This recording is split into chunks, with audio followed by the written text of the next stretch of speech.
Hello friends, welcome to my new blog. आज का सफ़र कुछ खास है तो बने रहें वीडियो के एंड तक।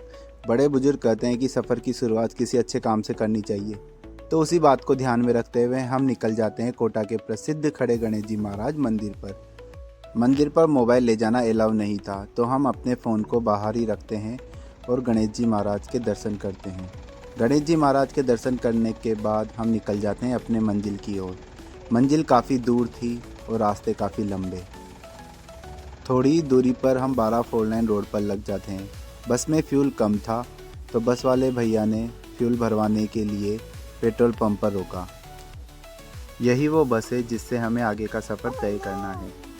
सफ़र में कई ऐसी चीज़ें आने वाली है जो आपको देखकर अच्छी लगेगी। ये जो आप टोल प्लाज़ा देख रहे हैं, यह है दिल्ली मुंबई एक्सप्रेस वे, जिसकी लंबाई लगभग 1350 किलोमीटर है।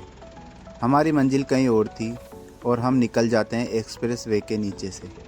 थोड़ी ही दूर पर जाने के बाद हमें नज़र आती है कोटा की दूसरी सबसे बड़ी नदी, जिसका विस्तार काफ़ी बड़ा है। यह नदी पलाईता गांव के समीप होकर गुजरती है, जिसका नाम काली सींध है। सफ़र में चलते हुए हमें काफ़ी समय हो गया था, तो हमारा पहला स्टॉप आने वाला था, जो कि 12 ज़िले से 5 किलोमीटर पहले ही है।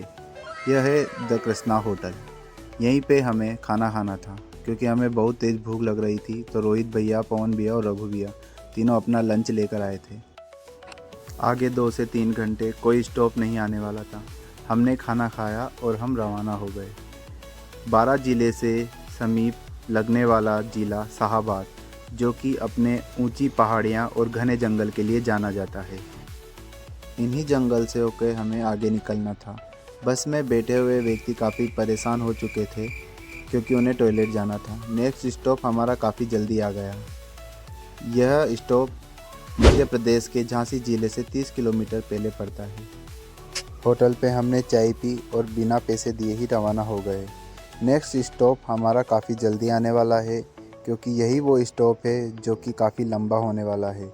ये जो आप सामने टोल प्लाज़ा देख रहे हैं, ये झांसी से 10 किलोमीटर पहले है। रात काफ़ी हो चुकी थी और हमें काफ़ी तेज़ भूख भी लग रही थी, तो हम पवन भैया के पास गए, क्योंकि पवन भैया नाश्ते में कुछ खास लेकर आए थे। नाश्ता करने के बाद हम निकल जाते हैं झांसी की ओर। झांसी का रास्ता काफ़ी ब्लॉक था, क्योंकि आगे एक एक्सीडेंट हो चुका था, जिस कारण गाड़ियां नहीं निकल पा रही थी। हमारी मंजिल काफ़ी पास आ चुकी थी। ये जो आप पार्किंग देख रहे हैं, यह चाका गांव में है। यहाँ से प्रयागराज संगम मात्र 10 किलोमीटर की दूरी पर है। ये जितनी भी भीड़ आप देख रहे हैं, ये सब भी प्रयागराज संगम में स्नान करने के लिए जाने वाली है। यहाँ लगभग 500 बसें आई हुई है। चाका गांव में ऐसी 3 पार्किंग है, जो कि अलग अलग डिस्टेंस पे है। हम लगभग प्रयागराज से 10 किलोमीटर की दूरी पर हैं। अलग अलग राज्यों से अलग अलग बस आई हुई थी। उसी में से हमें यह एक बस दिखाई दी, जो काफ़ी अलग है। उसके बाद हम निकल जाते हैं चाका पार्किंग से बाहर। सुबह के 7 बज चुके हैं और हम निकल जाते हैं चाका पार्किंग से पैदल ही। यही हमारी पहली गलती थी दोस्तों। आप ऐसी गलती ना करें। आप पार्किंग से बाहर निकलते ही एक ऑटो करें, वरना आपको 8 से 10 किलोमीटर पैदल ही जाना पड़ेगा। रास्ते में हम पैदल जाते जाते हमें एक बोर्ड दिखाई देता है, जहाँ पर मिर्ज़ापुर लिखा हुआ रहता है। तो दोस्त कहते हैं क्यों ना कालीन भैया से मिला जाए। तो हम कहते हैं कि नहीं, पहले हमें संगम में स्नान करना है, उसके बाद ही हम कालीन भैया से मिलेंगे। यमुना विहार आवास योजना से हम संगम की ओर आगे बढ़ते हैं और कई ऐसी यूनिक चीज़ें हमें देखने को मिलती है। ये है चाय पो, जहाँ पर काफ़ी अच्छी चाय। हमने ऑटो वाले भैया से बात की हमें संगम छोड़ने के लिए, पर ट्रैफिक बहुत होने के कारण उन्होंने मना कर दिया। संगम थोड़ी ही दूरी पर था, तो हम पैदल ही वापस रवाना हो गए। थोड़ी देर बाद हमने देखा कि संगम के आसपास काफ़ी भीड़ थी। जिस जगह हम खड़े हुए हैं, यह यमुना तट है। यहाँ से प्रयागराज संगम का नज़ारा कुछ अलग ही था। हज़ारों की तादाद में नावें पानी में तैर रही थी, जो कि व्यक्तियों को संगम में स्नान करवाने ले जा रही थी, और लाखों की संख्या में व्यक्ति यमुना में स्नान करने के लिए बैठे हुए थे। हम इस दृश्य को देख के आश्चर्यचकित रह गए थे। सामने जो आपको ये ब्रिज नज़र आ रहा है, यह गंगा नदी तट पर बना हुआ है। मेले में घूमते हुए हमें कई ऐसी यूनिक चीज़ दिखाई देती है।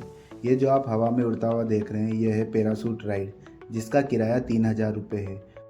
संगम स्नान करने के लिए हमने नाव वाले भैया से बात की, पर उन्होंने हमें ले जाने से मना कर दिया। वीआईपी गेस्ट आने की वजह से सभी नावें बंद हो चुकी थी। यमुना नदी का पानी काफ़ी ठंडा था। आसपास छोटे छोटे घाट बने हुए थे जहाँ पर आप आराम से नहा सकते हैं। यहाँ पर डूबने का किसी भी प्रकार का कोई खतरा नहीं है। तो हमने भी इसी जगह स्नान किया। ये जो आप पास में भैया देख रहे हैं, जो 2 बोतलों में पानी लेकर जा रहे हैं संगम का। उसके बाद हम तैयार होकर यमुना नदी के तट पर घूमने के लिए निकल जाते हैं। जिस जगह हम घूम रहे हैं यह सेक्टर 24 व 25 है। घूमते घूमते हमारे पैरों में दर्द होने लग गया था। जो व्यक्ति यह कहते हैं कि वो एक दिन में महाकुंभ मेला देख सकते हैं, तो मैं उन्हें बता देना चाहता हूँ कि आपको कम से कम 2 या 3 दिन लगेंगे मेला घूमने में।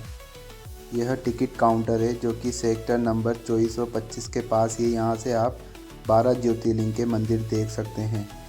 ऑटो नहीं मिल रहे थे और हमारे पैरों में भी काफ़ी दर्द हो रहा था, तो घूमते घूमते हम रवाना हो जाते हैं वापस अपने बस स्टॉप की ओर। यह जो पुल देख रहे हैं यह यमुना पुल है, जहाँ से आप लेटे हुए बालाजी के जा सकते हैं। बाय बाय दोस्तों, आज का सफ़र यहीं तक का था। तो मिलते हैं नेक्स्ट ब्लॉग पर। हर हर गंगे, हर हर